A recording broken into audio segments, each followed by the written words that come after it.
gonna pop it somewhere else. Well, hi everyone. I'm sorry, I took the hoodie off. Thank you. Zoom influencer. Hi everyone. My name is Vivian. I am a physical therapist. I am a runner like many of you guys in here.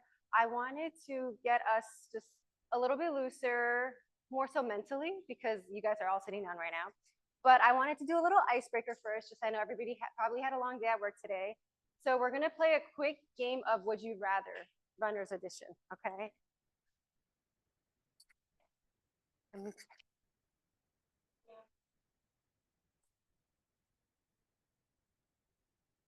So the first one is, would you guys rather run a marathon with no training or train for 16 weeks?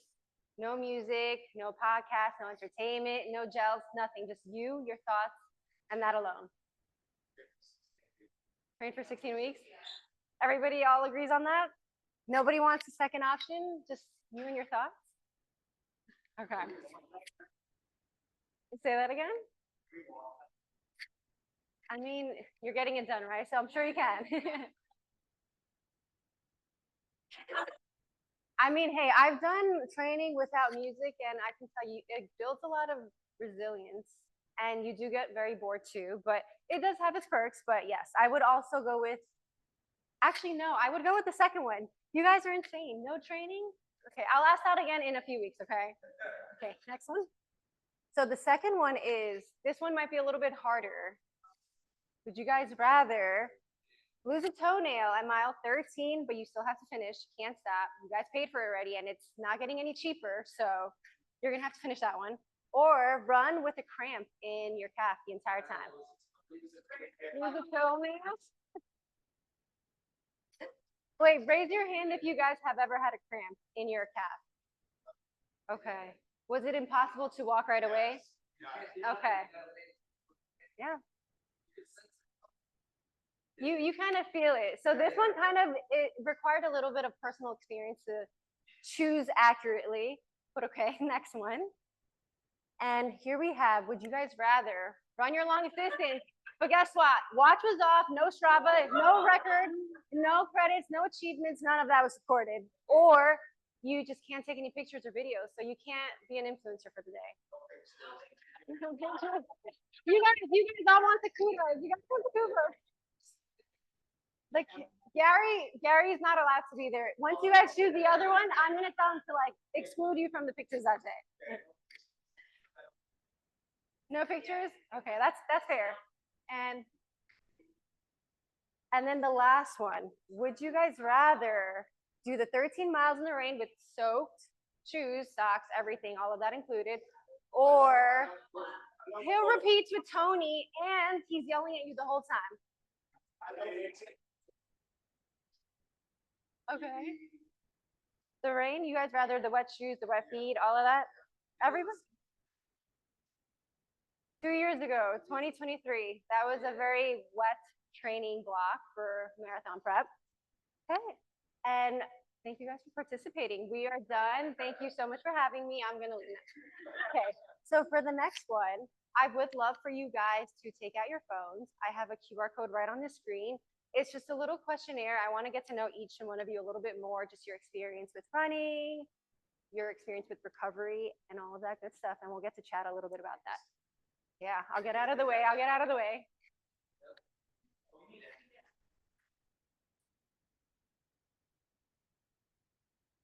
Oh, like Wi-Fi access or?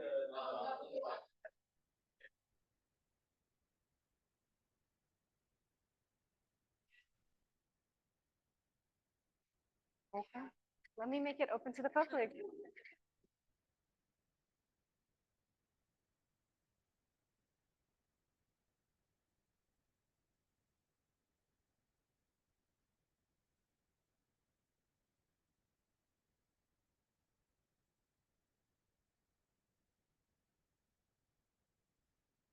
It would be helpful to try to open it with a different email, you know? Give me 1 second.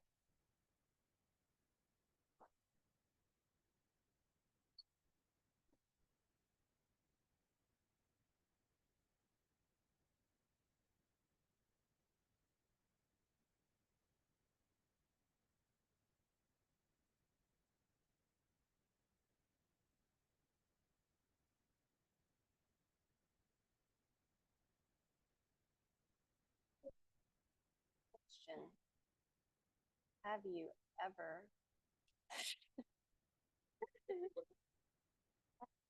I'm usually really good. You know what it is? Mercury is in retrograde. For all my astrology people, this is why this is why there are stupid. What do you need? I could have sworn it's already. There we go.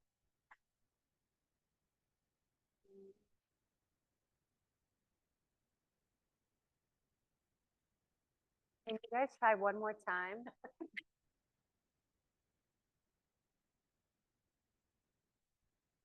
Nice. Okay.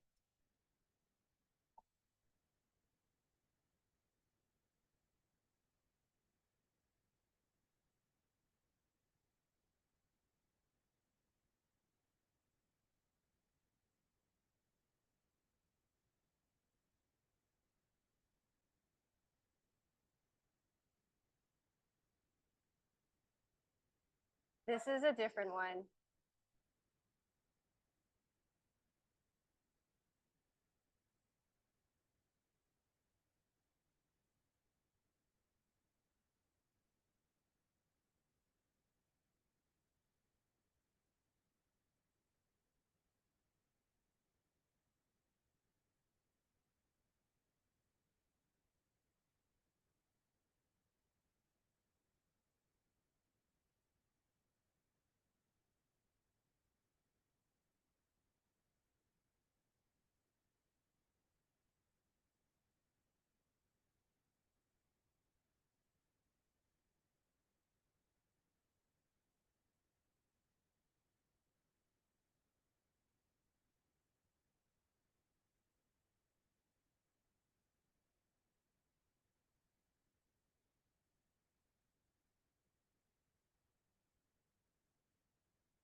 I'll give you guys a few minutes just to finish out the questionnaire.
How did you guys like the first long run of the season?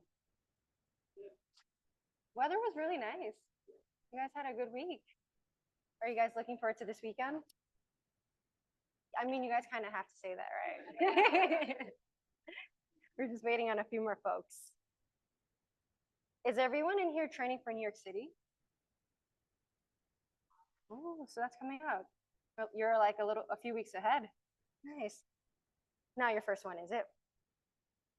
I could tell.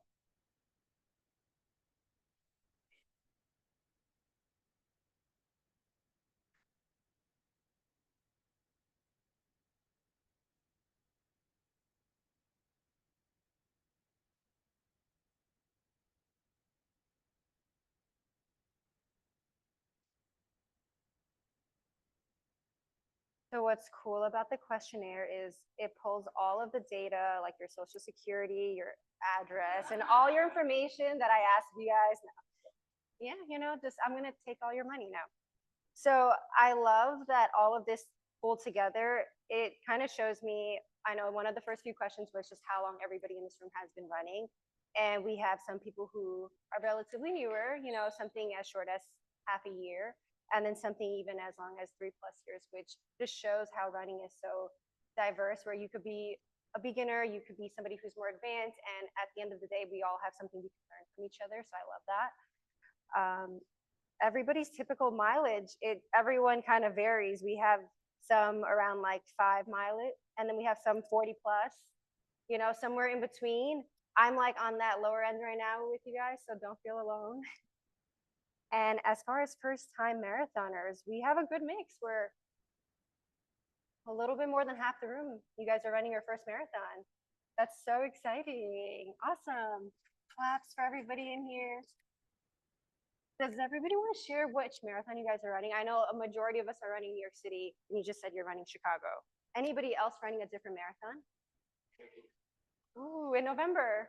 Oh, that's awesome. Okay. That one's like a week before New York, right? Nice. How many of you have run New York City already before? So you guys look to the room. These are the people you should ask what their experience was like. They have firsthand experience, They know all about the hills. Oh. So a little bit more of just everything else that I was asking you guys as far as just pain points, areas where you feel like you typically get soreness, tightness, or maybe even fire, injuries. We'll get into a little bit of it later today. And yeah, I think that, similar to a lot of you guys, outside of me being a runner, just a little bit about me, my background, I'm a physical therapist. I have a little bit over 6 years of experience. I work with a lot of runners, active people. I've always been an athlete myself. I've done basketball growing up, softball. I snowboard, I surf. So anything where I can potentially injure myself and just go full speed, like sign me up. I love that. So I think it just made me that much more of an advocate for understanding how the body works and wanting to just help people and just connect with people in that way. And so a little bit more of just my experience with running. I actually ran my first marathon with New York City a few years ago, 2023. And thanks to Coach Julian Coffey, I learned so much about what that looks like outside of having like a PT lens. I may know a lot about the body, but I think living it and actually doing it are two different things. I may know like, okay, I have to do this stretch, I have to do this, but once you put that onto paper and you bring it outside, it just feels completely different. And a lot of that kind of, it's not just so straightforward. You can have the plan in place, but things can go wrong, and that's absolutely okay, and that's completely normal. So that's what I'm here today to talk about. And outside of that, I'm super passionate about movement. I love adventure in all forms. I always want to learn, and I think you each can teach me something in here. So, feel free to pull me up for today's session, and I'd love to have a conversation with each one of you. And yeah, I think my approach with just how I view not just PT, but movement in our bodies is I like to incorporate just not the physical aspect, but the very mental and the emotional parts of it. There's a lot of energy that's shared throughout training. So I encourage you guys to get to know each other and, get to know me. And yeah. So what exactly is recovery? Does anybody want to take a guess on what that might be?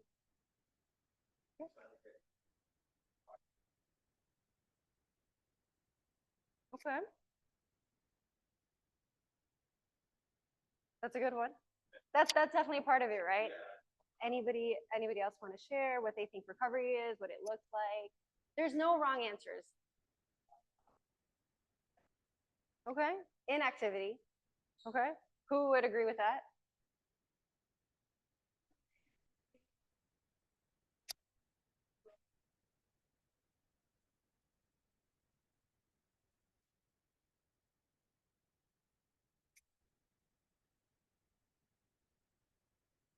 See, I like both answers, right? I think a lot of what recovery is that it's so misunderstood. Sometimes it seems like it has to be an activity, but a lot of what it is actually intention. It's intention in what you want out of it. It's not just sitting down, today's rest day, I'm doing absolutely nothing, but it's what goes behind the not doing nothing, right? Or something. Maybe it's I'm not doing this because I'm actually dealing with an injury or I have to rest. So I think that intention plays a big role in how it shapes the rest of the trajectory of the training block. So, recovery, I'm sure a lot of you have heard of different modalities where there's, the massage gun. I'm sure all of you have used one at some point. And if not, there are a few in here, and I could always show you how to use it. We'll even have a different workshop just talking about different areas and how we target that. We have stretching, there's foam rolling, there's so many different ways where we can recover. And I think that shows a lot of that physical part of recovery where we can see it. I think something that should be highlighted a little bit more is that mental part. Sometimes recovery is, I just did 16 miles this week. Guess what? My legs aren't tired, but my brain feels like soup. Mentally, I don't feel like I'm there. I'm having a bad week mentally, whether that's just I'm really stressed with work, I fought with my friend, or something is bothering me.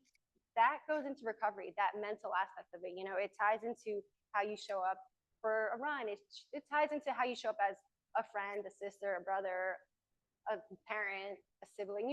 So there's a lot of aspects of that where recovery isn't just based on the physical aspects of fitness, but just it can be integrated into your everyday. So yeah, kind of like what we were saying, it's a training tool. It's not just only a response to when you get injured, but it's like a response to life. It's a process where you get to restore just your emotions mentally, physically. It encompasses all of that. Your body does have to adapt to the stressors that's being placed on it. So Coach Julia does a great job every week where she explains the why. Why are we doing this mileage? How come it's, time-based this time? And it doesn't just always look a specific way. There's always a reasoning behind it. And that goes back to that intention piece. Your body, it takes time. Right now you might feel super energized. It's week 2. We're like, hey, we could do this, but we try not to over push too early. And there's a reason behind why. And all of that kind of builds in. And it, you'll see the bigger picture as we kind of gel through all of it. But a lot of that piece of like that inactivity, and I only put quotes around it because sometimes that's really just masked as it's just rest. It's intentional rest. And a lot of that prevents burnout, whether it's physical, mental, and a lot of it with recovery, it's just as important as your long run, your speed days, your strength days, which is super, super important. I think building in recovery, it's not just one day for recovery, but it's built into your routine every day, how you view, the marathon block, it's your mindset. So that's a little bit of recovery looks like to me. So what to expect during a training block for marathon season? As you guys are looking at some of these bullet points, does this seem familiar for some of my more seasoned folks who have run more than, maybe not even a marathon, but just trained for any race or something very physical, right? So we have that fatigue where it's like, oh my goodness, I'm so sore. I need a massage. I need to do this. Everything hurts, that is normal. And we'll get into a little bit of when it's no longer normal and when we have to do something about it, right? We get that soreness. We are tired. We're cranky. We're a little bit moody. We might be a little mean to the people who have to deal with us, all of that completely normal. We're going to start eating a lot. That's all goes into just what a marathon training block looks like. Some of the more emotional parts, the parts that are hidden, some things that we might not be able to see, and it might be harder for us to express right away as we're in it, Like I said, week 1, week 2, everything feels great. There's no pains, nothing is happening, right? Everybody's in good spirits. But guess what? I'm going to ask again in a few weeks, and it's okay if the answer changes. And that's part of it, that everything ebbs and flows. There's a process to it. And marathon training is exciting. It's amazing. And there are sides to it where it's not always rainbows. There's parts of it where, sometimes you're just fatigued mentally. And I think that needs to be talked about a little bit more. And it's not a bad thing where you're not grateful for it, but it's just the reality, it's not fun all times. And part of it with kind of the social trade-offs is you're going to have to skip a birthday event. You might cut alcohol out once we get a little bit later into it, but there are things that you give up and you prioritize the runs. And that's just what makes this so much more special. But yeah, the mental adaptation part of it is just really learning that this is a process. There's goals that you may set out now, and sometimes you just have to shift it a little. And it doesn't mean that it's a failure. It doesn't have to have this all or nothing mentality.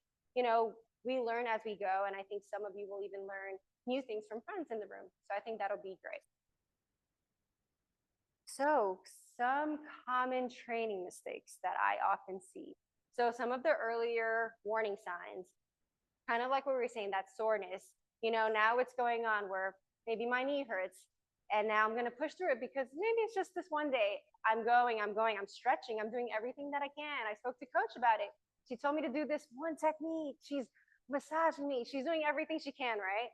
And guess what? Weeks pass and nothing has changed.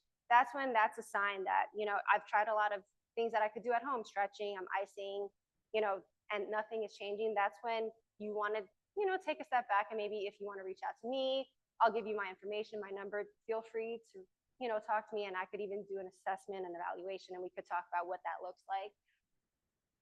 Other common mistakes. I myself am guilty of this one where I have skipped a cool down, and I'm ashamed to say it. I've skipped a cool down before where I'm in a rush and I'm like, I have to go, I'm gone, you know? Raise your hand if you've ever skipped a cool down or even skipped stretching before a run. Okay, I'm gonna keep a note of this, and I'm gonna look for you guys next time. But yeah, another one that I see a lot is when somebody misses a day where they're like, okay, I can't run today, I'm super, super busy, I'm gonna catch up tomorrow. I'm gonna add everything together, and now it's time to play catch up. Adding mileage, it may not hurt right away, but that does stack up, and later down the line, you'll notice it, and you'll be wondering, when did this happen? Why does this hurt?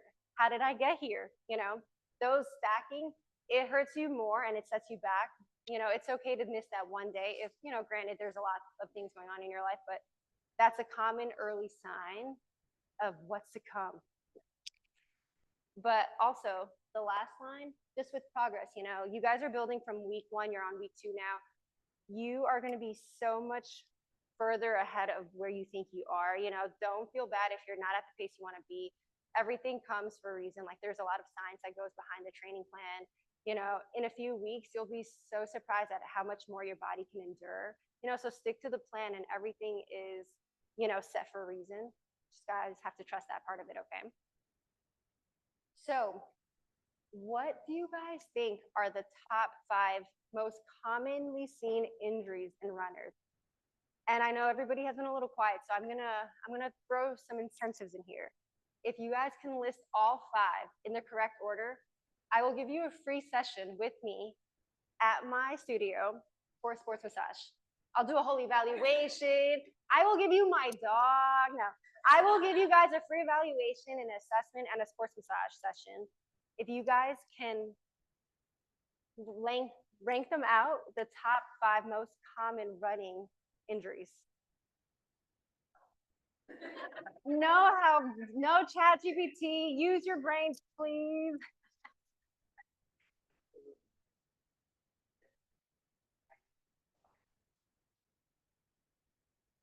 I'll let you guys even work as a group. You know, work as a group. Let's start with the first one. Do you guys agree? Are we locking in this answer of IT band? Yes. Everybody likes this. I'm getting a nod, like no. One of the biggest.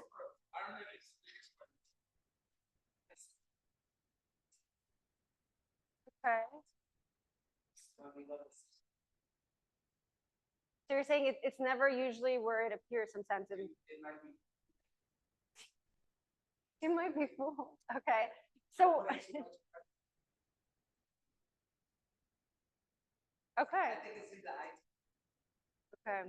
So we're locking in IT ban, I guess, because it is a democracy. Majority rules with IT ban. All right. All right. I'm afraid to say it is not the IT ban. Don't feel disappointed. Blame him right here. His name is now. So the most commonly seen injury actually is patellofemoral pain. So that's what we call the runner's knee. So that's when you're running and you're like, oh, something is nagging. It's like a sharp pain that goes right below your kneecap or sometimes right underneath it. You might even feel it sometimes if you're going up and down the stairs after a while. And this is if it persists long enough. Usually when this happens, it's because the muscles that support the knee usually are quads. It's not able to support that, you know, landing motion anymore. So it's at an overcapacity, and that's usually when it shifts down into the joint, and when we get that kind of nagging, sharper pain that just doesn't seem to go away. Has anyone ever felt that? Okay, you guys have felt that before. How long would you say it took for that to recover for you too? 6 months. Okay. So we have 2 sides of it, like something a little bit more acute, like 2 weeks, and then 6 months. Okay. You know, these injuries, they're super common, and it's just normal. It happens to all of us. you know, and it looks very different for each person. So that's fair. So the second one actually is medial tibial stress syndrome. Does anybody know what this is? Okay, all right. You guys are good. Yeah. Okay. What can I say? Yes. So with this is actually something that some people may not know. A lot of times with this injury, people think that it's just right in front of the leg, right? Like right in the shin. Sometimes where that can also happen is on that inner side, right underneath the bone. If you guys want to press like right along your shin bone, and I'll walk around and I'll like palpate it for each of you, you know, this area, this can also create a lot of stress. And that's just because a lot of the bone is taking that impact, you know, over time. It's like right in here. Like this is one common area, and so is this. So we have two areas that commonly absorb a lot of that impact. Yeah. Have you felt that one before? Yeah. So right in the front, this piece right here, and sometimes right under that bone, you know. Miguel, you know that area? I mean, he has seen me, so I have to trust that you know the area. Yeah, like right in here. So these areas, I just want to make sure all of you guys kind of know just exactly where I'm pinpointing. Yep. So it runs right along from that top part of that shin all the way down on the inner part. So it can be both on that inner side and even on the outer. So like both areas. So just wrap around that part of your bone. Yep. And it actually spans the entire section. Mm-hmm. Have any of you guys ever felt this before? You said a lot? A lot. We don't want to hear that. No. But yeah, so this one, number two, it is highly up here just because of the different locations where it can present, and it's just not one common area. And sometimes this happens not just because of tightness, you know, but it's our body not being able to absorb that impact enough. So a lot of it starts from the foot, right? If we are landing and the bottom of our foot can't protect us or absorb it, the next place it goes is the chain up. So right into that shin is now where it's taking on all of that impact. And our body, you know, when we're running, think about how much force we're putting through that. You know, running is a very unilateral sport in the sense that it's always one foot down at a time. You know, we're never down where we have both feet planted unless we're stopping, we're drinking water, we're gelling, or something else. But for the most part, you know, it's one foot at a time. Yeah, one leg at a time, unless we're transferring, you know. So that one is a very common injury that does happen, especially with newer runners as they're also figuring out sizes for their shoe, the proper shoe wear, you know, so a lot goes into it. And it's not so linear where it's just this one thing caused it and now here we are. Okay. And number three, plantar fasciitis. Yeah. No, it's really common.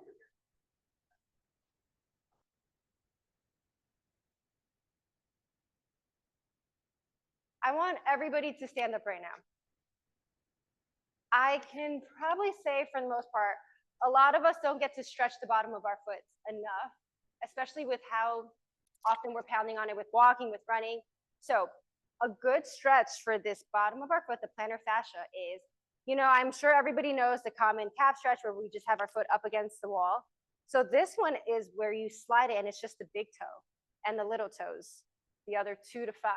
You're down on the floor with it at the edge and you bend the knee and you lean in. So if everybody wants to grab a wall and try this out. And then as you have the toes up against the wall, as you bend the knee and you drive the knee in towards the wall, you'll feel a stretch at the bottom of the foot if the plantar fascia is really tight. And guess what? If your calves are tight, you will feel it there too now. So both areas play a role. You know, if the bottom of the foot gets really tight, it does influence things up the chain, the calf, you have muscles there. So that is completely normal, but it just shows how tied together everything is. Yeah. So for anybody who cannot see, I will take the shoes off. So it will look where just the toes are on the wall. My knees are bent. I wish I could show it sideways, but toes up against the wall, knee bent, and just driving in. For the most part, I walked around the room. Everyone did seem to do it correctly. If anyone doesn't feel it, just pull me, let me know, and I can kind of correct it a little bit.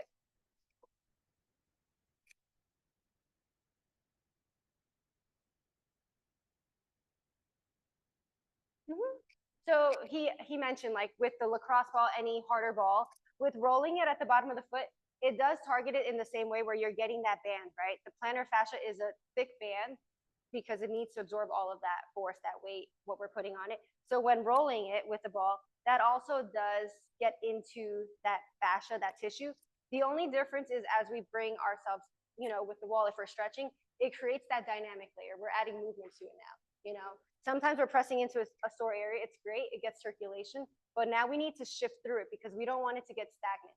So that movement piece just adds an extra layer to it. So I wouldn't say that that's not a helpful tool. So I would say that's great too.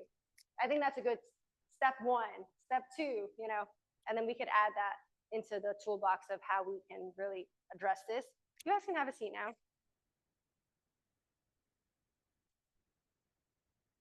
Number 4, Miguel pointed out, IT band. So the IT band, funny enough, it's actually not a muscle, but a very thick fibrous band where it runs from hip all the way down to the knee. And a lot of times, when people feel it, they want to just really target the band. Sometimes you feel it right in the center. You get that ache, that knot. The thing is that what's actually causing it is higher up. There's a muscle that's right here at the front of the hip. If you bend it and that crease, you'll feel a muscle belly pop right into your finger. That muscle actually connects into that IT band. And over time, when that hip, like your hip, there's a lot of muscles that are attached here. If there's any imbalance, if let's say one of it is weak, it creates a lot of stress through the band, especially since we're landing, and it throws it off. So a lot of times that might even present where you get that IT band pain right below the knee. So some people think, hey, I have a knee injury, I have some knee pain. But in reality, when we do a proper assessment, we actually find out, hey, the hips, they're not doing so well. It's not that strong, or maybe it's just really tight and it limits how well we can actually engage that muscle. So that's a common area where runners do get injuries, especially since, as we're running, that hip, it's that center point of our body. It controls a lot of movement, and it also needs to, stabilize as we're rotating, with each step. I feel like a robot, but there's a lot that goes into this midsection. There's a lot of shearing that can happen. So that area is going to be super important in terms of strengthening. And I will definitely have another workshop where we really focus just on hip strength alone. I think it deserves its full, stage time. And finally, we have our Achilles tendonitis. I see some nods here, so I'm assuming some people have had this experience already. So with the Achilles tendonitis, this one is super common, not only because we're on our feet all day, but that tendon is the strongest tendon in our body. And it takes up to 8 to 10 times our body weight and force. So imagine all that pounding you're doing. You're running, you're stepping. Some of you guys, we live in the city, so easily 20,000 steps a day, 10,000, 5,000, that's a lot of pressure that's going through the bottom of our foot into the band. That Achilles tendon runs from the bottom of our heel and it attaches into our calf muscles. So every time we're moving and we're working this muscle, that tendon is getting a little bit of work to it. So what that might look like sometimes is you wake up, you take a step, it gets a little achy, and as the day progresses, it gets a little worse. You feel like you're stretching, it's not getting any better. Like, that is a common sign that something is going on with the tendon. And unfortunately, with it being the strongest tendon in our body, it also gets the least circulation. So it's harder for that area to heal. So sometimes it takes extra hands-on work to just get the blood flowing, and address it a little earlier, sooner than later. Okay. So right now, I know we went through 5 common injuries that I see in runners, and runners just happen to get a lot. Anybody have any specific questions? It could be even questions pertaining to an injury you may have had, within the last 5, commonly seen injuries. Yeah.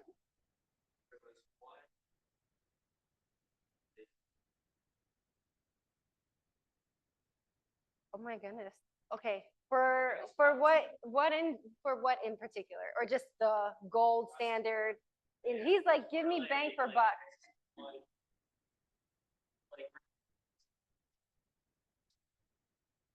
Okay.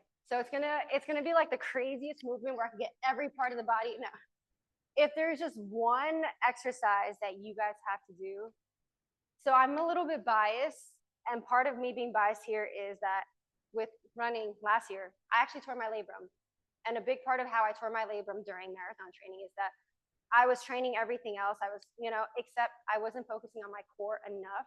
And that's such a huge part of it. So if I have to pick one, I would say core training, like getting your, not just your abs where you can see that six pack, but really getting into the deeper muscles. Because a lot of that ties into our deeper diaphragmatic breathing, it supports us not just in the front side, but it's a cylinder. It wraps even our back, so that encompasses our core. So I would say a core exercise. If you want to get into specifics, I can definitely send you guys some on Instagram later. Damn, you were like, give me everything you got right here, right now. I don't have time. The core? Okay. Yes. Any in particular? All of them. Okay, that's a great question. I would say not in order, but a big part of it is it goes back to how we get them in the first place, right? With the overtraining, we need to take a look at the strengthening part. We need to encompass a lot of strength training into not just one day a week, but you could spread it throughout the week, right? Like you could have 2 or 3 strength training days built in, and it doesn't have to be an hour session, but it could even be 20-minute increments. It's just a way of loading your body and preparing it for what is expected of it, the demands of it. So I would say strength training is a big key of nutrition. Nutrition plays a big role. We need to make sure we are getting enough protein. We're hydrating, especially prior to runs and leading into runs. Sleep is a big part of preventing that injury piece to happen, because when we get enough sleep, our body is doing a lot of that recovery as we're, sleeping. It's getting a lot of nutrients into the muscles. We're getting a lot of oxygenated blood, and it's flushing out a lot of the waste that's trapped into our tissues. So although we can function on like 4 hours, to maximize and to be completely efficient in sleep, that at least that 7 to 8 is ideal for it, And then I would say body work, kind of like we were saying with the Achilles tendon. It's an area that takes on a lot of pressure, a lot of force, but it just doesn't have as much guidance in speeding that up. So sometimes something as simple as a sports massage, we're getting targeted work done to the Achilles, to the muscles, if there's tension that's built up, and we're just speeding that process up, Sometimes if we have a knot, it affects how we move, and therefore it affects how the muscle is able to function. So that's where that hands-on, those parts of recovery are really, really important. I hope I answered that to your, yeah.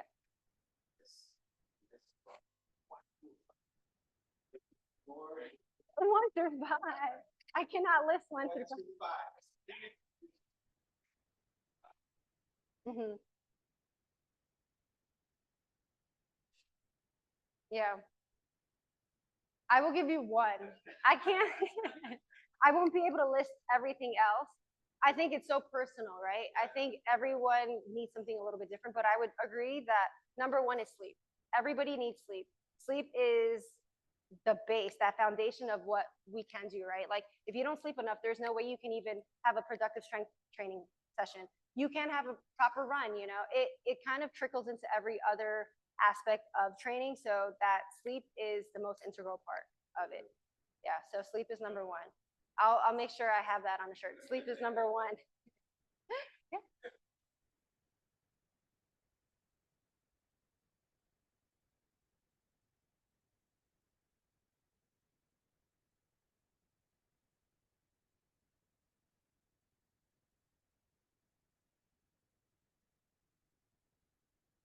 No, that's a great question. So she was asking mobility versus just like kind of general strength training. Sometimes it looks very similar. So by definition with mobility work, it surrounds a joint. So we want to be able to have the flexibility to get into a movement, right? So let's say if my hamstrings are tight, I can't get down. I need to work on my mobility to maybe get from this position where I'm stuck down a little bit further. And from there, I have full access to that hamstring. And now that's where strengthening comes in, because I have this full range, I can be strong from up here all the way down. But if I'm limited in my mobility and I have 50%, I'm only strong now from here to here. And that only becomes an issue where if I need to do something that, let's say I have to get all the way down, I can force myself to get there, but that hamstring is like a little pissed off with me now, right? And now I forced it to do something that it didn't have the capacity to do. And that's the difference a little bit about mobility versus strengthening work, where that mobility is the prep to getting it stronger. Mm-hmm. Mm-hmm. Yep.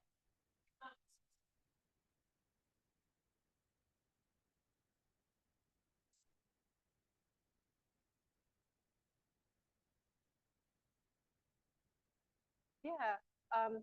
With shin splints, looking at it as a whole, right? The shin, the muscles are right along more of the front side of it. It is wrapped in a sheath that kind of encompasses the whole calf. So I would say starting with that piece of mobility first, really stretching that calf to create space. And then I will give you guys the number one strengthening exercise to help shin splints and prevent it. You guys wanted the numbers, the number one. I got that from here a lot. Have you guys heard of tib raises? So that is essentially where, let's say if I'm lifting my foot up, that's a tib raise. So that's your tibialis inferior. That muscle in the front is working on shortening, which means it's contracting and getting stronger. So really working on those and ways where we can build that. If you guys want, let's get up. Let's do a tibialis anterior exercise. Exactly. You already let's switch. You should be up here. So if everybody also just actually let's grab a wall because I'm gonna have you guys there anyways.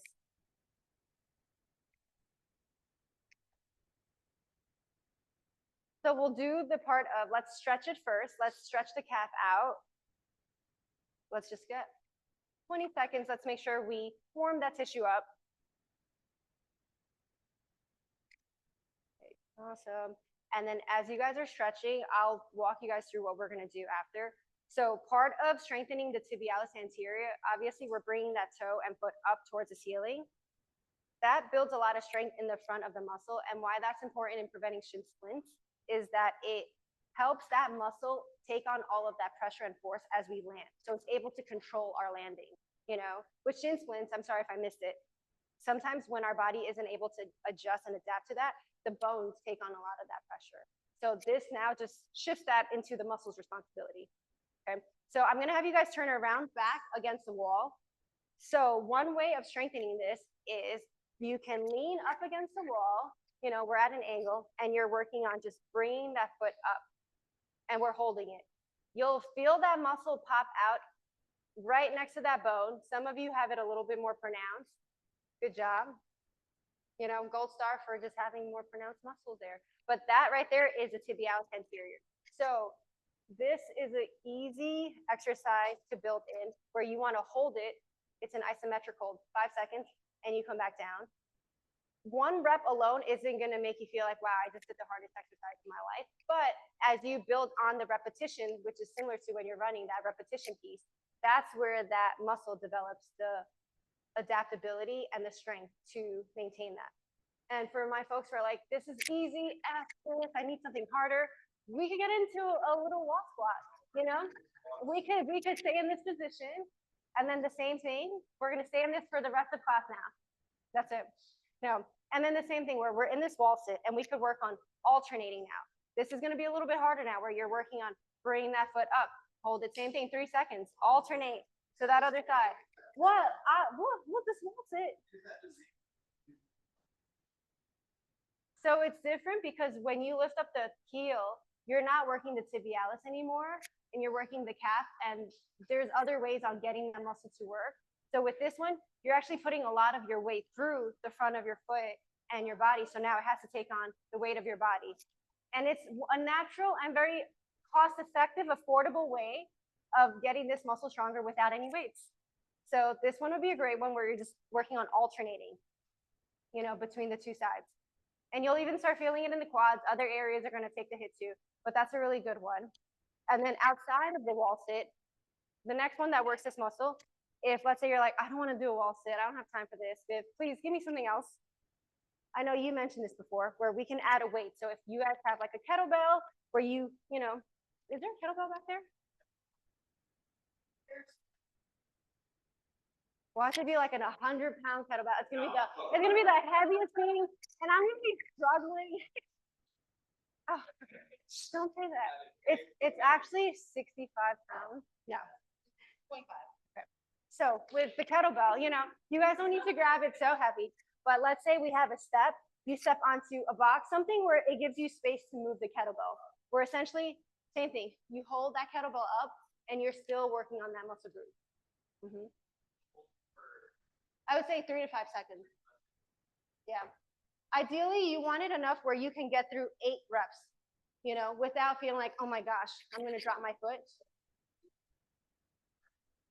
No, you don't want to do it only until it burns, just because a lot of times the idea or the science behind going to till you burn, it's something called hypertrophy, where you want to have muscle growth, but that doesn't always correlate to strength. And for running, we want that muscle endurance. So we don't really care about the size of the muscle, whereas we want it to be able to sustain the entire duration of what we needed to do.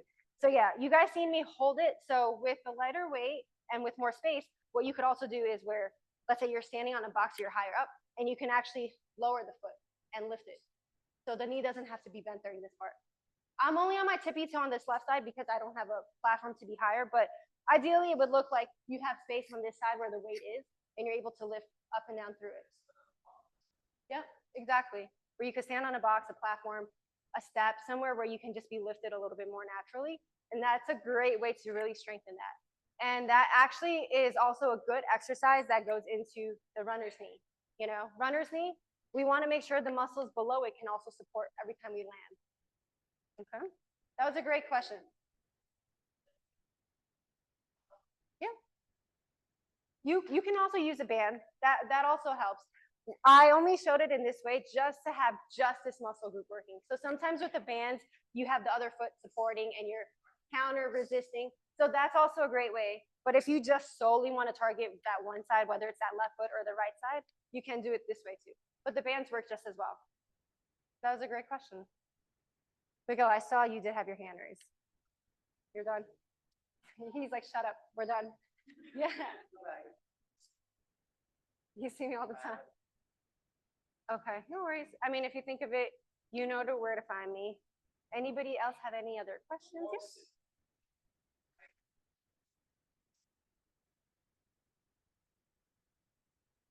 So with the tight calves, similar to the wall stretch that I was showing you guys, outside of there only being one direction, which is, let's say you're going just straight at it, you guys can play around with the direction where it's not just about going straight. You can also go in angles. That muscle is, it has shape to it. It also stretches when you go in a little, and you could go out towards the pinky. So try and see if you feel a difference if you're going, let's say, completely to the front versus going towards the big toe a little bit, going towards the pinky. You'll get different stretches out of it. But also massage gunning. You could use a massage gun, and that's a little bit more of a local area, just targeting that muscle. You could even, I would say, like a massage that gets directly onto the muscle, and it speeds that process up. Sometimes I didn't want to get into it just yet because it goes into a little bit more detail, but on our body, all of our body, there's something called fascia. How many of you guys have heard of that before? So fascia, for folks who aren't too familiar, it's connective tissue that wraps around our body, our muscles. It helps us function as a unit, essentially, right? It also supports the muscles. So sometimes when that top layer gets really tight, it's almost as if you have a really tight sweater on and you're trying to move, but you feel something is restricting you and you just don't know why.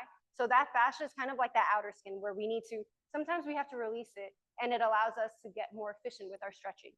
So when you see a professional and they're doing something more targeted, that's when they can discover if it's more of a tight muscle issue or if it's more of a fascial issue. So sometimes that can influence why a stretch might not be so effective.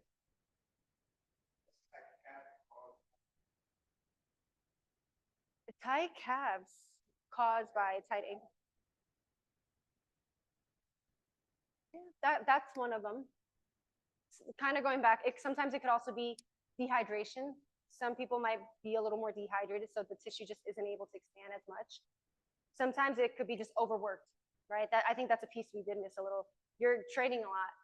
This isn't completely normal. Running 16 weeks to run how many miles? It's something that isn't like an everyday thing. So sometimes that overtraining piece does happen where your body is not able to recover as quickly just because of demands of maybe you have to run 4 times a week. You're still strength training, you know. It's a lot of time that goes into it. And outside of training, you still work, you still have a life, you're still doing other things that plays a role, you know, walking up the steps, getting up here, 3rd floor. How did you guys count how many steps it was to get up here? I was out of breath. You know, I was out of breath coming up. So little things like that, it does stack up. You love steps, but not the wall sit. What happened to the wall sit? You owe me like at least a minute of that. Come on. Oh, gotcha. Okay.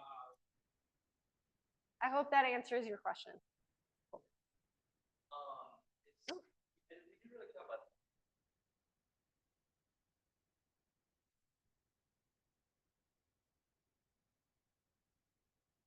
That's a great question. Is there a such thing as too much foam rolling massage gun in specific? I will say no, just to encompass a majority. There's no such thing as too much, but there is a such thing as it's not the right thing to be doing for what you're feeling. So that's where you might feel like, I don't feel a difference. You know, you can massage gun this all day. It feels great, but hey, I'm still feeling like maybe my knee hurts or, you know, that's where I would say the modality that you're using for recovery might need to get shifted. So that was, I would say like maybe getting it looked at or switching that up. Mm-hmm. Yep.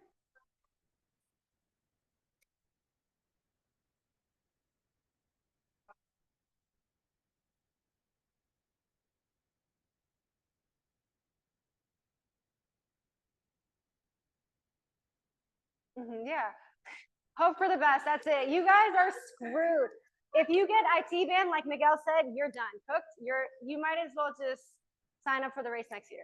No, but the IT band, it is a little bit trickier because it's such a big piece, right? Like that band connects a good portion of our body. I will say a really quick one I can show you guys with the foam roller, just because I do get into a lot more details with each running like injury later down the line. I don't know if we have enough foam rollers. We said we had time. I asked if we have enough foam rollers. There's 10. All right. First come, first serve. Fight for Alton. No, I'm kidding. I'll demonstrate. No, I'm going to demonstrate for you guys. Oh, thank you.